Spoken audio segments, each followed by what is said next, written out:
Stéphane Toussaint, bonjour. Bonjour. Merci encore une fois d'être l'invité cette semaine de l'interview du vendredi. Il y aura aujourd'hui, moins 28, avant les JIOI. Comment vous sentez-vous? Je dois dire qu'à 30 jours des Jeux, moi, je me sens gonflé à bloc parce que c'est toute une équipe qui fait travail. Et les bons qui m'ont eu l'occasion d'y aller, il y en a donc le COJI, qui est le comité organisateur des Jeux des îles, qui a à sa tête un CEO, M. Seuzier, qui a le commissaire général, M. Sadavadamale, son assistant commissaire, et il y a le bureau du COJI, sans oublier toutes les personnes concernées dans les Jeux. Il y a aussi, bien sûr, les officiers du ministère de la Jeunesse et des Sports qui peuvent donner un grand coup de main. Alors, Stéphane Toussaint, tout seul, pas tout cas, a fait tout ça travail. C'est pour cela que moi, je suis très positif, bien confiant, parce qu'il y a une équipe formidable qui peut travailler. Qu'est-ce qu'il reste à faire? Il reste à attendre les délégations de rentrer dans l'hôtel très bientôt, à partir du 17. Et dans certaines délégations, on peut faire cette rentrée à l'hôtel. Certains peuvent arriver le 18, d'autres peut-être le 19 matin, donc dépendant des vols. Et on les attend. Sinon, au niveau des infrastructures, on est content parce qu'il y a plusieurs infrastructures qui ont déjà été livrées. Je vous donne un exemple. Tout le complexe à Vakwa, le gymnase de volleyball, le boxing center. Nous avons le gymnase à Beaubassin pour le tennis de table. Nous avons plusieurs terrains de foot qui ont été livrés. Et le COJI commence à rentrer pour mettre sa signalétique des Jeux des îles. Le travail avance et on est dans les temps. Les équipements aussi, parce que c'est une radio, on entend dans l'équipement qu'on dans bateau, puis venir à la fin du mois. Est-ce que c'est vrai? Parce que tous les équipements sont arrivés et on a un warehouse dans le port où on a stocké tous les équipements et au fur et à mesure, maintenant qu'il y a une infrastructure est livrée, l'équipement pour faire cette rentrée dans sa infrastructure-là. Préparation Banaté, tout satisfait? Préparation Banaté, parle très très bien. Nous avons plusieurs athlètes, plusieurs disciplines qui sont à l'extérieur. Donc, par exemple, nous avons l'équipe d'haltérophilie qui, après un stage en Roumanie, se trouve actuellement là, en Chine. Nous avons l'équipe de judo qui va partir pour le Maroc pendant une semaine, incessamment. Nous avons aussi l'équipe de boxe qui, après Cuba, il a en Inde et qui ne fait que retourner. Nous avons l'équipe de basketball qui a un long stage en Serbie, l'équipe de volleyball en Thaïlande. Nous avons les jeunes de la voile qui ont une formation avec un Français, avec un Danois. Nous avons plusieurs de l'athlétisme qui sont en stage et en compétition en France. Donc, nous avons aussi un sparring partners pour les joueurs de tennis de table et de badminton qui peuvent venir Maurice pour continuer pour finir l'entraînement. Donc, pour finir l'entraînement, il n'est pas blessé. Est-ce que l'équipe médicale, mon code au magazine COJI, qui nous sortit il y a quelques semaines de cela, on cause un peu sur l'équipe médicale. Comment va l'équipe? Est-ce que l'équipe est finie constituée, un docteur, un physiothérapeute, tout ce qui est bien rentré dans l'équipe médicale? Alors, en ce qui s'agit de médical, il y a deux choses qu'il faut comprendre. Il y a tout un team de médical qui est responsable de couvrir les Jeux des îles en entier. C'est-à-dire qui postait l'hôtel, tel stade, tel gymnase, et c'est dans n'importe qui urgence, ça l'équipe-là galopée à l'occuper. Et puis dans l'équipe médicale, pour l'équipe de Maurice. Et ça depuis 2 ans, je fais travail. Nous avons des physios, nous avons des masseurs, nous avons un psychologue, nous avons un nutritionniste, nous avons un médecin qui peut suivre nos athlètes depuis au moins 2 ans. Et heureusement, fort heureusement, tout se passe bien. Nous avons une grosse blessure et nous avons athlètes capables de finir notre travail. Je vais causer un peu mes affaires à part. C'est qu'il n'est pas causer là, nous peut causer peut-être les billets. Là, quand je dis billets pour baisser, peut-être vous donnez une bonne nouvelle. Le prix des billets sera revu à la baisse. Non, les prix du billet, nous décidons pour mettre à 100 roupies. Maintenant, dépendant de certains finales, etc. Il n'était pas question que les billets allaient être chers. Il n'était pas question que les billets allaient être chers, mais là, l'équipe de billetterie termine presque peaufine le travail et vous pensez que les billets seront mis en vente très bientôt et les billets vont coûter à partir de 100 roupies. Il n'est pas un peu trop tôt pour un événement de cette envergure, parce qu'il y a quand on vient Rodrigo aussi, j'ai déjà beaucoup de billets d'avion. Par contre, si vous avez un billet, est-ce que c'est pas un peu trop limite là? Ce n'est pas limite du tout, on est à 30 jours du début des Jeux. Et puis, ben, marketing, ça crée l'engouement là. Donc, tant qu'il y a des affaires pas qu'on finit, nous trouvons l'engouement là, tu veux peut demander, Mais, je pense que c'est juste à temps. Oui, oui. Vous faites quoi, Rodrigue, alors? Au niveau de Rodrigue, tout est prêt, on va dire? Au niveau de Rodrigue, les rénovations sont terminées. Hein. Le gymnase de Malabar, il vient un bijou. Et d'ailleurs, pas plus loin que ce week-end, pour un test event au niveau du judo. Au niveau du stade Canturoy aussi, les travaux sont terminés. Donc, nous faisons plusieurs rehearsals. Hein. Quelques semaines de cela, moi-même, nous tenons une répétition du semi-marathon. Et là, c'est le test event par rapport au judo. Nous avons Koji Rodrigue aussi qui peut travailler et tout le petit problème qu'ils sont capables de gagner, nous pouvons régler. Mais je pense qu'en général, tout est OK. Maurice aussi, il a un planning de test event, peut-être Côte d'Or ou ailleurs. Alors, Maurice, ce qui est arrivé, c'est que chaque discipline, quand on organise une compétition nationale ou internationale, c'est là la répétition. Un exemple, pas plus loin que le week-end dernier, c'est dans les internationaux de Maurice en badminton. Donc, l'équipe était sur place. C'était comme si c'était les Jeux des îles. Hein, l'équipe médicale était là, l'équipe protocole était là, alors l'équipe technique était là. Donc, chaque fédération, dans différentes compétitions, je peux faire un rehearsal. Vous venez de je disais, il y a des jolies filles, nous on appelle ça le test. Est-ce que l'équipe de test est là? C'est donc c'est qui pour accompagner le vainqueur. Et là, pour ramasser un équipement, un track shoot pour l'athlétisme. Ça aussi, c'est déjà prêt. Il y a un recrutement, mon cas on diminue déjà faire ça. Alors, il y a des hôtesses et il y a aussi des stewards. Il y a les deux. Il y a les deux et je besoin de dire un grand merci aussi à l'équipe de Vatel, qui est très connue, hein, et qui peut donner un bon coup de main en ce qu'il s'agit de hôtesses et de stewards pour justement le protocole, etc. Et pas plus loin que la semaine dernière, j'ai tenu une formation avec notre équipe de protocole pour expliquer un peu ce que c'est les Jeux des îles et remettre dans le bain. Donc, cette équipe de Vatel sera en grand nombre sur toutes les infrastructures. Sinon, on a fait appel aussi aux volontaires pour d'autres choses. Et bon, ça s'est fait, on a finalisé, je crois. Pourquoi Vatel, pas l'école hôtelière qui va nous en faire aussi, qui fait presque le même training ça? Pourquoi pas l'école hôtelière? Non, on n'a pas choisi. Donc, on nous a offert. Ça, c'est la différence. C'est ça la différence. Donc, Vatel est venu vers nous et nous a offert gratuitement le service. Ben, on dit merci. Hein? Ouais. On nous rencontrait maintenant, aussi un échange avec, pas peut-être la direction, mais c'est un jeune qui prend une responsabilité assez lourde. Oui, je les ai rencontrés samedi, lors de la formation justement avec notre équipe de protocole sous la direction de Mme Cadressan du ministère. Je les ai rencontrés samedi. Nous causons eux, nous expliquons c'est quoi ça les Jeux des îles ici chez nous. Oh, et croyez-moi, je gonflé à bloc. Hein? Ouais.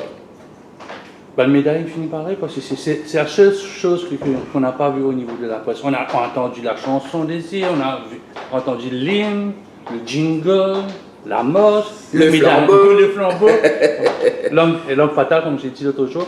Et quand on trouve les médailles, quand les médailles sont représentées, on fait, finit. Alors on est très event, nous. Hein? On est très marketing, on est très event. Et nous avons, notre planification de lancement de tel et tel et tel item. Ben, je peux vous assurer qu'éventuellement, très bientôt, nous aurons un petit event encore pour montrer les médailles. Ben, ça va venir très vite. Ben, l'invitation finit faire un homme politique, disons, du Comore, peut-être le préfet de la Réunion, le président malgache, et Mayotte, c'est un cas assez particulier. Tout ça là, de Seychelles peut-être. Les chefs d'État d'autres pays, certains ont signifié leur intention et c'est en train d'être vu par le ministère des Affaires étrangères. Parce que ça, c'est l'autre affaire, l'autre protocole. Mais par contre, les différents ministres des Sports de chaque île, à part la Réunion et Mayotte, bien sûr, la ministre des Sports des Comores, la ministre des Sports des Seychelles, c'est automatique ça, pour faire partie de la délégation. Mais en ce qui s'agit des chefs d'État, c'est le Foreign Affairs qui s'en occupe. Au niveau de la presse, donc c'est un événement régional, mais prenant un aspect international aussi. Est-ce qu'au niveau de la presse, Moi, je finis enregistrement, est-ce que le protocole est pareil pour un étranger, pour de RFO Réunion, ou peut-être Madagascar, ITV ou quelque chose Alors, comme ça? il faut savoir que quand les Jeux des îles arrivent dans un pays, dans une île, l'ORTOI, donc l'Association des radios et télévisions de l'océan Indien, l'ORTOI, cette organisation se met en marche. Et c'est l'île en question qui a la présidence de l'ORTOI. Donc actuellement, c'est au niveau de l'MBC qui a la présidence de l'ORTOI. Il y a eu beaucoup de réunions de l'ORTOI avec la presse locale, avec aussi des représentants internationaux. Et tout cela est pris en considération. Et bien sûr, l'équipe de presse et de communication ont fait le nécessaire et on est fin prêt à accueillir nos amis de la presse. Dans tout ça, maintenant, infrastructurel, il y a un coin presse parce que pour le résultat, qui s'appelle une médaille d'or. Tout à fait. Est-ce qu'il y a une salle de conférence pour une after-event, comment faire l'international? Voilà. Toutes les infrastructures nous peut aménager de façon à ce que, comme vous dites, il y a un coin presse là, avec le Wi-Fi, vous êtes capable immédiatement de voir les résultats et ainsi de suite. Il y a un code bien spécifique par rapport aux photographes et caméramans, parce que ça, c'est compliqué. C'est compliqué. On veut que la presse, que vous ayez les meilleures images. On veut absolument ça. Maintenant, il faut aussi respecter les règlements de chaque discipline. Je prends un exemple bête et simple. Je ne veux pas voir M. Leroy en train de courir sur la pelouse du stade de Bambou au risque qu'il y recevra un coup de javelot sur la tête. Oui. Donc, il y a des règlements techniques et stricts qu'il faut respecter pour ne pas risquer la vie de nos amis de la presse et aussi pour ne pas pénaliser, parce que les jurys, les juges peuvent dire que telle personne, la manière qu'il vigne, etc., ben, ça peut pénaliser nos athlètes. Alors, tous ces aspects-là sont en train d'être pris en considération. Le coin de presse dans chaque infrastructure, le placement de nos amis photographes et caméramans. Donc, il y a l'équipe de presse et les journalistes qui, eux, vont écrire pour dans une petite place bien en ordre. Au niveau du transport, là, il y a un bout là-bas, c'est que c'est vraiment bien contrôlé. Vous avez un certificat au caractère pour ceux qui vont conduire, qui vont véhiculer les sportifs des hôtels au point. Oui. Pourquoi ce niveau de sécurité? Je profite de cette occasion pour expliquer à la population que la réussite de ces Jeux dépend beaucoup sur le transport. Et la commission de transport a un travail extraordinaire à faire. Vous imaginez, on va être à 2200 personnes en tout et véhiculer ces personnes-là matin, midi, soir, aller, venir, etc. Ce n'est pas une mince affaire. Et oui, on a fait une formation avec tous les chauffeurs. Ils ont eu des formations avec le MITD par rapport à defensive driving. On ne veut pas qu'il y ait d'accident aussi. On a aussi demandé aux chauffeurs de nous remettre leur certificat de caractère parce qu'on ne veut pas, on veut être safe, on veut être sûr que ce sont des personnes correctes qui sont en train de transporter les délégations mauriciennes ou étrangères parce que comme j'ai dit, nous voulons des Jeux 5 étoiles.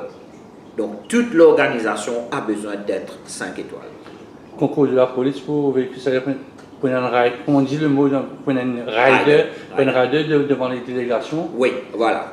Donc, comme d'habitude, dans tous les jeux, c'est comme ça. Donc, nous avons des motards de la police qui pour ouvrir chemin pour nos athlètes, pour tous les athlètes, pour qu'ils se parient en retard sur le lieu de l'entraînement. Et nous connaissons un athlète qui vient bien en avance sur le lieu de la compétition, bien en avance, là-bas, préparé, échauffement, etc. Donc, il y aura des motards qui vont nous aider pour qu'ils se déplacent.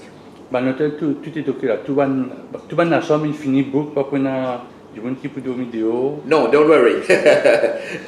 Nous avons plusieurs hôtels dans le Nord. Et ça aussi, des bons qui m'ont expliqué pourquoi dans le Nord, pourquoi pas ici, pas là-bas.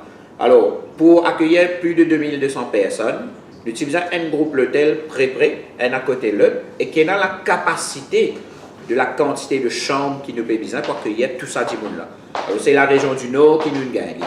Et puis, la région du Nord, elle n'est pas loin avec l'autoroute, que nous amène vers les différentes infrastructures, les stades, tout ça. Les parts de paiement ont déjà été faits. À Rodrigue, on a déjà payé 50% de tous les hôtels et les 50% restants sera payé en août. À Maurice, on a déjà payé 60% des hôtels. À la fin de juin, il nous restera 30% à payer et les 10% restants, ce sera en ligne. Donc, OK. Est-ce qu'on fait un assessment, peut-être une projection de l'effet touristique? On aime aussi un peu de tourisme aussi. L'effet touristique que cela aura. Parce que généralement, quand on cause la Coupe du Monde, les Jeux Olympiques, il y a un boom économique qui est fait dans le pays qui organise les Jeux. Est-ce que ça aussi peut entrevoir peut-être dans 1 an, 2 ans? J'espère en tout cas qu'avec la quantité de marketing que nous sommes en train de faire, et aujourd'hui, grâce à l'Internet, grâce à Facebook et tout ça, tout le monde à travers le monde connaît aujourd'hui qu'il y a un jeu des îles. Et nous expectons, oui, qui va du monde déplacé, pas juste les habitants des îles, mais nous expectons par exemple, les Mauriciens, je profite de l'occasion, parce que pour l'Internet, je lance l'appel à les Mauriciens qui habitent à l'extérieur, en Europe, en Asie, en Amérique. Il n'est pas trop tard pour booker les billets, venir soutenir les équipes et en même temps, ça va aider le secteur tourisme. Pour lancer les Jeux, tu organises une série d'activités. On commence dans Port-Louis, on a le Maïbou, on a Rion-Plaque, on a Dorles. Donc, dans quelques heures, là, vous dans vos îles, est-ce que ça prend encore plus l'impact? Moi, parce que je m'entendais, donc il y a plus, malgré la pluie, on fait une belle fête. Est-ce que la fête sera aussi grandiose ou plus grandiose à vos îles à partir du 19h le 22? Le succès d'une mobilisation comme ça, le succès d'une mobilisation dépend beaucoup du public. Ce qui s'est passé à Cuapip, c'est que malgré le froid et la pluie de Cuapip, les gens étaient venus et c'était très chaleureux. Et je remercie toutes les personnes qui se sont déplacées, qui mettent l'ambiance, qui nous soutenaient nous athlètes, qui applaudissent nous athlètes, qui applaudissent nous chanteurs, nous artistes. Et c'est ça qui a fait cette belle manifestation. Donc pour samedi, le 22, à partir de 19h, à Rosil devant le Plaza, je demande toute la population vienne soutenir nous athlètes. Croix pour là, les disciplines sportives, les artistes seront là, venez mettre ça à la faille qui est bizarre. Donc, comment tu veux dire, la bande son finit faire là. Peut-être on n'a pas ajouté comment la musique, la chanson Coco Faya qui tourne au radio. Vous écoutez là maintenant? Oui.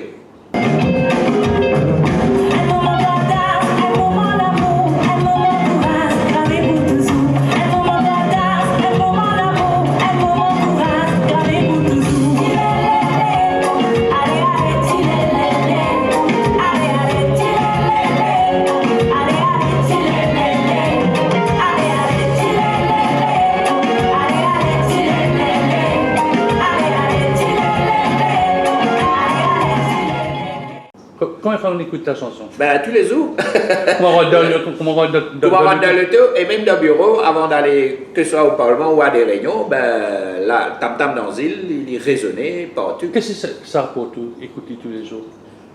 Déjà, c'est exceptionnel comme chanson. C'est une très très belle chanson et ce que je suis content, c'est la chanteuse, elle est jeune, elle aussi, et elle a la voix spéciale. Le texte est excellent, il est vraiment rallié tous les peuples de l'océan Indien. Et le rythme est très mauricien, très africain, très île. Donc, c'est une chanson parfaite. Et sa santé là, il peut faire le buzz, il peut mettre l'ambiance partout, quand tout le monde peut écouter.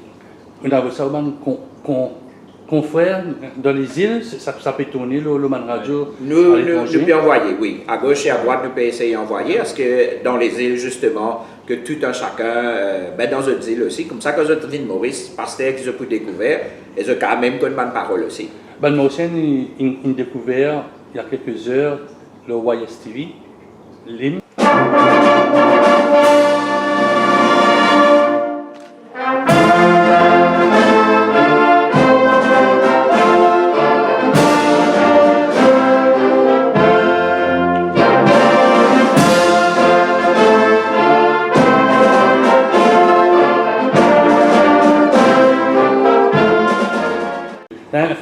Comment tu veux appeler l'hymne des Jeux? Alors, l'hymne des Jeux, permettez-moi aussi d'expliquer, parce que quand même, il y a certaines personnes qui font encore la confusion.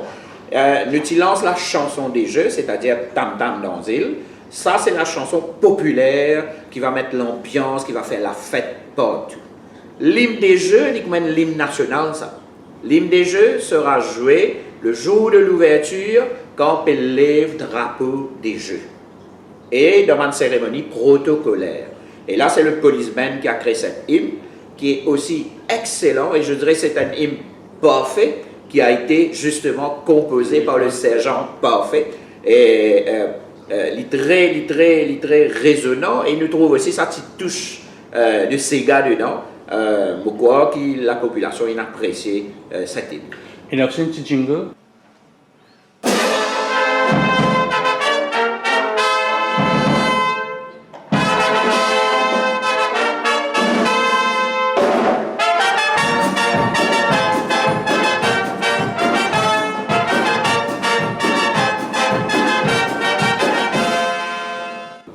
Le petit jingle qui annonce les médailles. Hein? Par exemple, pour une cérémonie de médailles, nous besoin quand même réveiller la population, un jingle pour annoncer la médaille, et aussi, comme un athlète peut marcher puis arriver le podium, nous avons la musique de la marche qui va les accompagner jusqu'au podium. Ça explique pourquoi il y a eu trois musiques qui ont été présentées. Donc, trois musiques qui ont été présentées, et je remercie toute l'équipe du Police Band qui ont travaillé dur pour composer ces trois musiques et jouer ces trois musiques pour nous. Le 13 bouquet pour le parcours de la flamme, on pense si vous commencez ou bien vous finissez, ça sera la surprise. Comment vous galvanisez du monde dans Maïbou, dans toutes les parties de Maurice pour assister à ça, montrer l'impact que vraiment Maurice, danger des îles, a peut-être 10 à 12 jours de l'événement. La Flamme des Jeux est un événement important dans n'importe quel jeu international. Hein, c'est la flamme qui réchauffe les cœurs, c'est la flamme qui montre qu'il y a quelque chose de spécial qui se passe dans le pays. Déjà, nous faisons de sorte à ce qu'il nous dissémine l'information par rapport au parcours de la flamme, qui débute le 6 à Rodrigue, qui fait toute sa tournée sur l'île Rodrigue, et qui revient à Maurice le 7 matin, et qui commence sa tournée sur toute l'île, le 7, aller jusqu'au 19. Donc on va disséminer ce programme, il est disponible sur l'Internet, on va voir comment l'envoyer dans les journaux, etc. Et on va dire qu'il y a l'équipe formidable des officiers de la section jeunesse du ministère, qui dans chaque région, je peux finir travail, je n'ai le droit de porteur de flamme, je n'ai le droit d'association, etc. Et je vais dire que la flamme commence à prendre déjà dès maintenant. C'est bien pas court ou bien 1 kilomètre parce qu'il n'y a pas de partie, quand on présente ça, ce sont des sportifs vraiment aguerris. Il y a un certain parcours assez difficile. Est-ce que, selon la difficulté, on n'a plus beaucoup de personnes, peut-être un bon montant pour monter jusqu'à l'escalier, Nouvelle-France, ça c'est un marathonien ou bien ceux qui fait longue distance, c'est non, pas du tout. On n'aura pas besoin d'être un super sportif pour faire le parcours de la flamme. Nous, le message qu'il nous envoyait nous dire le parcours est bien disponible à toute personne. Hommes, femmes, enfants, personnes âgées, jeunes, personnes porteurs d'un handicap, tout le monde est capable d'être présent. Qui fait? Parce que le parcours de chaque région, nous casse en bout de 100 mètres seulement. Chaque porteur peut nager 100 mètres pour lui apporter la flamme. Et dépendant de la personne, il peut galoper, il peut marcher, il peut aller sur fauteuil roulant, il est capable de bicyclette. Donc, nous facilitons ce travail-là, parce que c'est vrai, vous avez raison, il y a certaines régions, ça monte, c'est compliqué. Donc, chaque porteur de flamme, il peut avec 100 mètres. Ça fait beaucoup de personnes, hein? Quand on voit même le parcours le premier jour même, il y a beaucoup. On même descend à 300, 400 personnes par parcours. Sur les 12 jours du parcours, on a plus de 5000 porteurs de flammes qui sont là. Sans compter que porteurs-là, ils peuvent être accompagnés de différents groupes. Si c'est un porteur-là, chaque association peut voilà. Il y a un président d'une association B sur l'équipe, dans cette association pour suivre les partout ensemble. Comment pouvons la tournée de la flamme peut-être à Rivière Nord? Dans le Nord, ce sera le jour même de l'événement, donc ce sera un petit peu plus facile, mais c'est la côte ouest, c'est la côte sud, parce qu'à un certain moment, on peut vendre ça dans le tout parcours, dans Bédicap, tout ça. Comment vous vendez ça à la population? Les youth officers du ministère de chaque région, je peux finir par contact avec tout le monde dans la région. Nous prenons aussi des flyers, nous prenons les boulots internet, le parcours, et autant que possible, moi, je peux causer dans la presse. Par exemple, la veille, quand nous terminons, telle place, vous avez rendez-vous le lendemain de telle place à telle place. et nous sommes qui tout le monde pour gagner l'information là. C'est un plan un petit peu plus personnel. Est-ce que vous finissez faire au jeu? C'est un jeu, c'est un mot qui servait un peu dans le casino. Faites vos jeux, aussi vous finissez choisir code tout poil. C'est moi pour le match football là, moi aussi au coup dans QRP. Est-ce que vous finissez choisir code tout poil ou bien ou pour faire le tour en tant qu'un bon ministre des Sports, guetter un peu partout, tout va bien, mais prendre du plaisir aussi à soutenir l'équipe mauricienne. Je pense que depuis 2 ans et demi maintenant, je pense que ceux qui me connaissent, ceux qui me suivent, connaissent qui m'ont omniprésent. Et ce sera le cas. Pour la flamme, je serai omniprésent, donc déjà à Rodrigue, et à partir du 7, beaucoup dans tout le parcours de la flamme, beaucoup suivre. On regarde le partout, bien sûr. Nous prenons le tour, nous prenons 4x4. Et en bout de suffisamment, cette là nous commencer. Mais moi, pour présent sur toutes les disciplines, partout. Et la difficile pour bien expliquer, disons peut-être au niveau de Voyage TV, peut-être la voile, tout le monde ne pas connaît. Je à la pêche, mais la voile, c'est un sport que peu de mots, c'est un cas à comprendre. Oui. Est-ce que ce sera peut-être, vous avez prévu des programmes avec la MBC pour expliquer comment, c'est quoi la compétition de voile? C'est-à-dire qu'il y a déjà plusieurs mini documentaires qui peuvent être faits dans différentes disciplines. Oui, mais nous appelons aussi au niveau de la fédération pour disséminer cette information-là. Et la voile, c'est spectaculaire, hein, nous because la mer, nous avons la compétition de laser, ce qui est aussi spectaculaire cette année, nous prenons le kitesurf, qui est présent dans la compétition. Donc, les points intéressants que la population mauricienne vient, qui peine à la mer près, qui va petit tout ça, hein, par exemple, moi, mon cœur bien. Donc, les points intéressants qui m'a dit de cœur de va quoi, 4 bonnes bouger. Al vers Grand B, al vers Anse-Larrey pour découvrir de nouvelles choses. Oui. Peut-être au rugby, parce que c'est un sport un peu de voyous, fait par des gentlemen, c'est un peu leur adage. Moi, pour expliquer un peu ce sport qui paraît violent. Et je connais qu'il n'est pas violent. Le rugby peut prendre un essor extraordinaire, Maurice, hein, parce que je connais le travail que la fédération peut faire. Et nous avons dans l'équipe nationale manager qui viennent de partout, de toute l'île. La compétition de rugby va se faire à Northfield, dans le Nord. Et monsieur. Pas supposé faire ça quand c'est militaire, ça? Non, non. À un certain départ, où tu réponds de moi, tu dis à moi non pour faire ça dans le quartier militaire. Là, nous changer pour. Non. Tu prévois, maybe, quartier militaire, mais il ne faut pas oublier que cette période-là, nous en plein hiver. Et quartier militaire, la pluie, etc. Mais quand vous avez un match, fini. Vous avez fait la plaine nette. Alors, vous avez un endroit un peu plus sec, et c'est ça qui va aider aussi. Et qui, du monde prend plaisir à venir guetter, parce qu'imaginez dans sa fraie, dans Tilapie, de quartier militaire, là, c'est pas vraiment agréable. C'est pour cela qu'on a bougé vers le nord. Un petit mot pour inviter Mme Mauricien à partir du 19 juillet pour remplir stade? Moi, invite Mme Mauricien déjà à partir du 6 pour Rodrigue, à partir du 7 pour être sur toutes les routes de l'île Maurice dans le parcours de la flamme, et bien sûr, à partir du 19, cérémonie d'ouverture et toutes les compétitions. Ce qui nous besoin au stade, c'est qu'il nous besoin d'un maximum drapeau rouge, bleu, jaune, vert. Nous besoin d'un maximum djembé, maximum ravan, maximum trompette. Nous besoin d'un maximum tapage, maximum santé, qui tout Mauricien vient de l'Ossaman, lieu de compétition là, et nous sentons nous tous ensemble, allez Maurice, pleine voix, barré nous venir, mais surtout allez Maurice et amène médaille d'or. Stéphane Toussaint, merci beaucoup. Je vous remercie. Rendez-vous nous mettez après les Jeux, peut-être en septembre pour là, et là nous faire un bilan. Sans problème.